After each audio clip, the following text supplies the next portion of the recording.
Você passou de todos os limites, Amestres. Essa é a última vez que você vai me ver. Por ter se negado a obedecer, não mais poderá entrar na presença do rei Xerxes. Fala, gente bonita, bem-vindos de volta a mais um resumo do canal. Trago para vocês hoje o resumo do segundo episódio da nossa queridíssima A Rainha da Pérsia. Então já deixe seu like, se inscreve no canal, ative o sininho das notificações e vem conferir comigo tudo que rolou. Sem mais delongas, bora pro resumo. O episódio se inicia com a Rainha Amestres incrédula com um pedido do rei sobre ela se apresentar nua diante dos homens que estão no banquete com o rei. Ela desdenha dele e diz que ele só pode estar maluco com um pedido desses. Arbona insiste com ela, diz que o rei está falando sério. Ela agradece o convite, mas se nega a ir até ele da forma que ele pediu. Arbona insiste mais um pouco, dizendo que o rei foi categórico. Ela precisa ir com eles. E a rainha, por sua vez, é categórica em se negar a ir.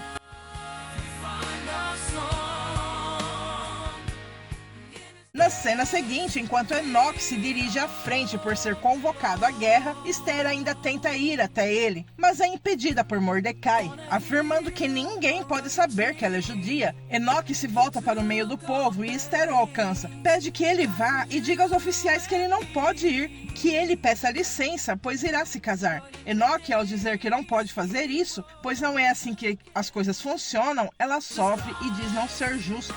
Mordecai, para tentar ajudar, vai falar com Dalfon.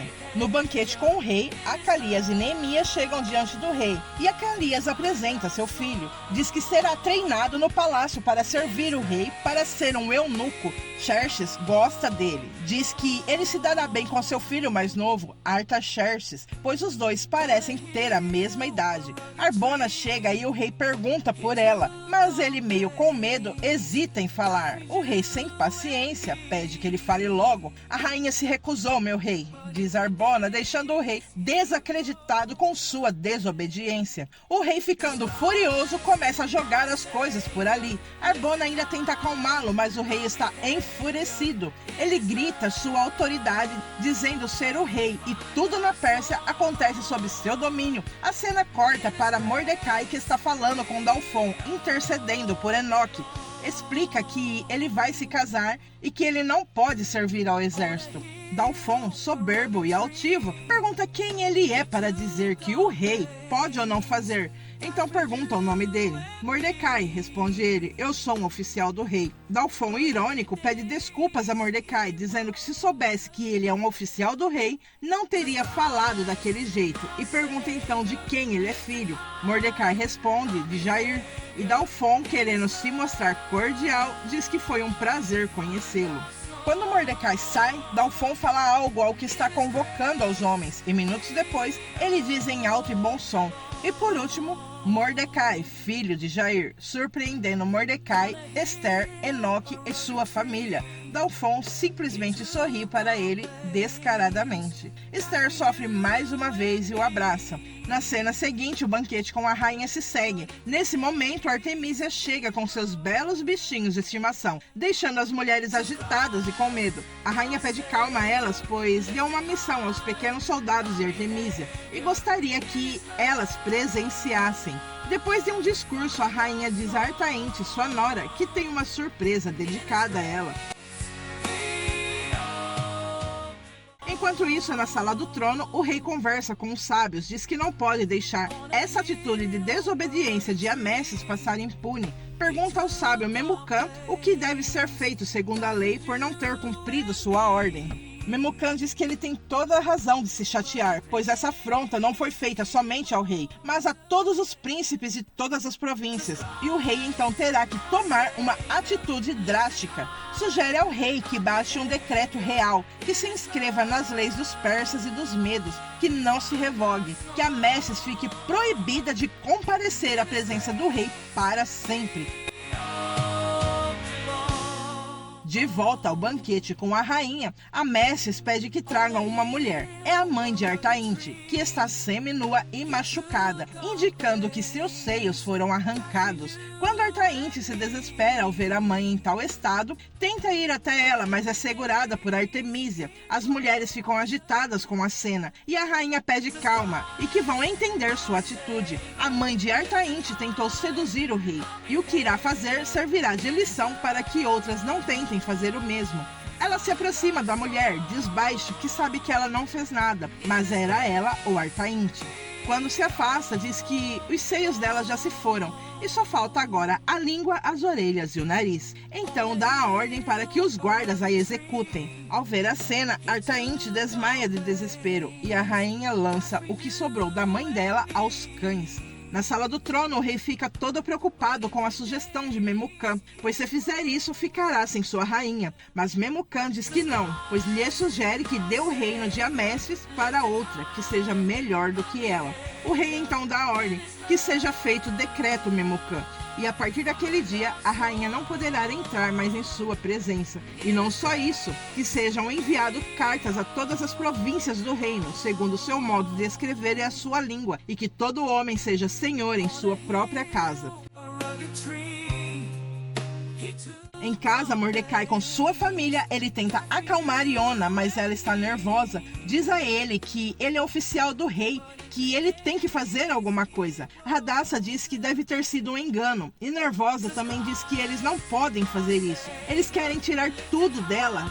Quando todos tentam acalmar Radassa, ela entra em seu quarto, fechando a porta nervosa. Na próxima cena, a rainha está falando com Artemísia, falando do ocorrido mais cedo, e falam também do rei. É quando o rei chega e pede que Artemísia saia. A rainha olha para ele e fala com doçura com ele, mas o rei não se deixa levar. Diz que ela passou dos limites e o fez passar por uma humilhação sem tamanho na frente de todos os governadores da Pérsia e a informa, essa é a última vez que ela o verá. Ela não leva a sério o que ele fala e diz que ele está exagerando e começa a tirar a roupa para seduzi-lo. Quando ela tenta beijá-lo, ele a recusa e diz que agora tem um decreto, manda que ela se vista e chama Arbona e pede que leia o decreto. Enquanto Arbona lê, ela ainda tenta falar com Xerxes enquanto ele sai, mas os guardas a pegam, ela até resiste, mas é levada dali. Não muito longe dali, Esther está triste e conversa com o Senhor. Pergunta por que ele está fazendo isso, porque escolheu ela para sofrer. Nesse momento, Enoque chega e tenta consolar a noiva, diz que não quer vê-la triste, então não vai para a guerra, pede Esther. Mas ele diz não ter escolha, então abraça ela e ainda diz que quando voltar, irão se casar e mantém a sua promessa. Fora do palácio, às margens do rio, o rei está bebendo, está triste. Arbona chega informando que está feita, que ela foi levada para o palácio em Persépolis.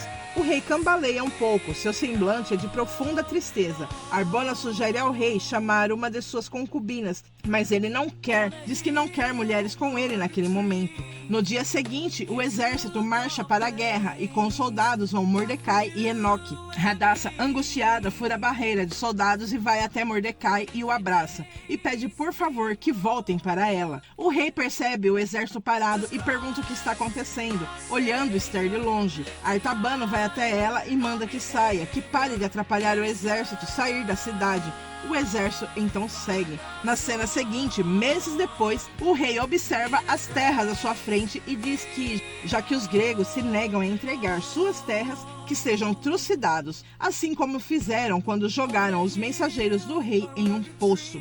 Artemísia diz que não é bom ignorar a inteligência dos gregos. Não podem esquecer que estão falando de Esparta e Leônidas. Enquanto conversa, os espartanos chegam. O rei pergunta a Artabano quantos são os homens de Leônidas. 300, meu senhor, responde Artabano.